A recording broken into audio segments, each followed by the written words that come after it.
The Marriage Be Hard HarperCollins project was scheduled for 3 days after I arrived in Atlanta. I wanted to contact the marketing managers and cancel.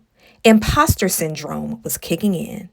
There I was in Georgia at my mama's house, caring for my baby, dealing with betrayal trauma, and trying to escape my own misery. And at the same time, I was under contract with a publishing company to showcase a book entitled Marriage Be Hard. When I committed to being a part of this campaign, I just knew by the time it launched, my marriage would be in the process of being mended. However, by this point, it was completely shattered. I asked my mom if she thought I should cancel. She said, absolutely not. If anyone knows that marriage is hard, it's you. Don't quit. I pushed through anyway, and the conversation with Kev and Melissa was a success. But there was one question I had to ask. People or the spouses that feel empty, because you talk about the spouses that feel empty, their needs aren't met. Do you feel like that still warrants them no. to cheat? No. No. No. I don't think that there is ever a, let me make sure I say it correctly because I want to almost quote Esther Perel. I don't believe morally that there's ever a reason that you should cheat. You're not going to convince me of that. I asked Melissa and Kev if cheating on your spouse was ever warranted because I was searching for clarity.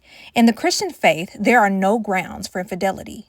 Although I knew this, because my husband blamed me for his lies, deceit, and betrayal, I started to wonder if I had unknowingly created the conditions that made him cheat. I was desperate for answers, but deep down, I knew the truth. His choices were his own. No matter how difficult our marriage became, he still had the power to choose honesty and integrity, but he didn't. I'm sure the viewers, along with Melissa and Kev, had no idea that at the time of the interview, I was in the fight of my life, and my marriage was on the brink of divorce. It's crazy that in the midst of my despair, there were still signs of hope. Not hope for my marriage necessarily, but hope for my future.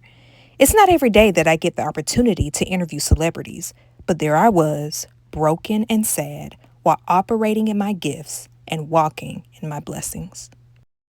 Thank you, AJ. You are fantastic. You should be, you should be a bookstagrammer. They're like makeup artists, fitness influencers, bookstagrammers. They are like. It's the way. It's a new thing. I've seen it on your life. You would do well, I believe. I believe you would do well at this. The conviction is there. Yeah. On the next episode of Girl Put It Down, I share a message with my son about how he saved me in a season that nearly broke me. Stay tuned.